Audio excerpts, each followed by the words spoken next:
Bonjour. Ces derniers jours, des doutes sont apparus quant à l'adoption de la révision des lois de bioéthique et plus particulièrement de l'ouverture de la procréation médicalement assistée aux couples de femmes et aux femmes seules. Des doutes dans nos oppositions, ce n'est même plus des doutes, on va le dire, c'est une opposition franche qui a été exprimée notamment par le groupe Les Républicains. Des doutes au sein même de notre groupe majoritaire, des gens qui se posent la question de l'opportunité et notamment des conditions matérielles de mise en œuvre de cette ouverture. Et puis des doutes aussi chez les couples de femmes, chez les femmes seules, chez les associations qui soutiennent cette ouverture quant à notre détermination politique pour adopter cette mesure. Alors sur cette détermination, je veux être très nette, très franche. C'est un engagement du président de la République que la majorité soutiendra et qui sera dans les lois de bioéthique. Ça a été réaffirmé par le Premier ministre, par Agnès Buzyn, ministre de la Santé, par Nicole Belloubet, ministre de la Justice, garde des Sceaux, qui vont porter cette révision des lois de bioéthique. Et la majorité aussi soutient l'ouverture de la PMA aux couples de femmes, aux femmes seules. Il s'agit après d'un sujet de calendrier. Et à nouveau, Agnès Buzyn l'a bien dit, eh bien, les lois de bioéthique seront portées au Conseil des ministres et donc commenceront à être travaillées à l'Assemblée nationale avant l'été 2019.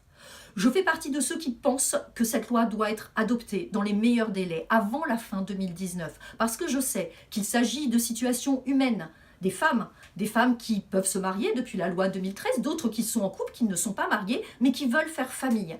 Et qui, pour faire famille, doivent avoir recours à des techniques qui peuvent mettre en péril leur vie, leur santé, ou alors investir des sommes d'argent considérables pour partir à l'étranger et aussi se soumettre à une forme de mépris social de la part des médecins en France, de la part des pharmaciens, parce qu'il faut acheter des médicaments alors que l'on se les fait prescrire à l'étranger. Tout ça, il faut que cela cesse. Il faut que ces couples puissent faire famille et puissent accéder à la technique de la procréation médicalement assistée, comme aujourd'hui les couples hétérosexuels. Et je sais que pour ces familles-là, c'est une urgence. Je sais aussi que le débat doit avoir lieu et qu'on doit entendre, évidemment, c'est la démocratie, les oppositions, et qu'on doit entendre les doutes pour que ce débat se fasse, et c'est un impératif de manière le plus apaisée possible pour éviter les déferlements de haine, les déferlements d'homophobie que nous avons déjà pu connaître dans notre pays et qui ces derniers mois ont connu une certaine résurgence.